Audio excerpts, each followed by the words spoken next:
Okay, so in section 1.7, we are using matrices to solve equations.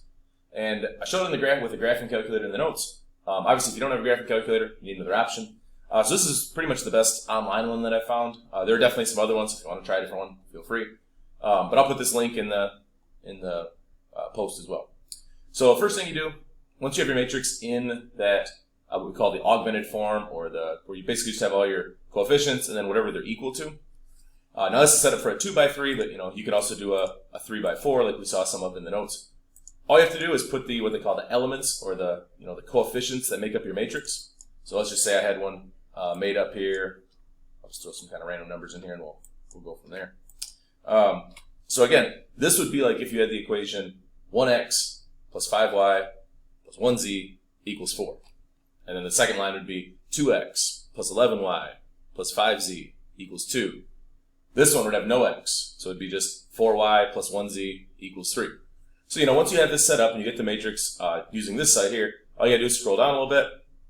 I click the show steps off because we don't really care about that. You do want reduced on because that's what's gonna give you that RREF, that reduced row echelon form matrix, which is basically just your answer. So I'm gonna click calculate, and it thinks for a second, and it should give you your solution. Eventually. Come on, little guy.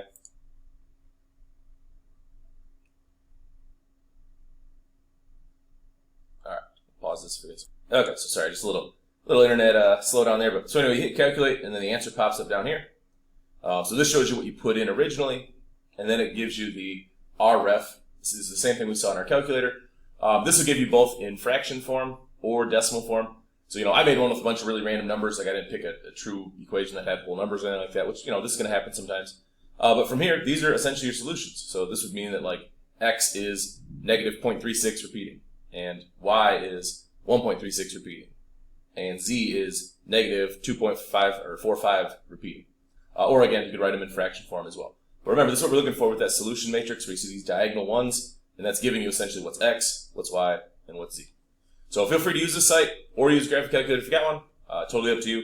And if I'm using this, if I'm using this with the assignment today, I would probably split it up and do 2 screens. So, and I don't know, some of you guys probably do this already, but when you're doing things like this, I would definitely have myself set up where I have 2 screens set up, and I can kind of look at one, look at the other. So, as I'm doing my assignment here, I can go through and I can type stuff in here. So just a tip, if you haven't been doing that, I do think it's really helpful when you're using a calculator app like this, or even that Decimals app, to split your screens so you can look at the assignment, you can type stuff in, you can kind of flip back and forth.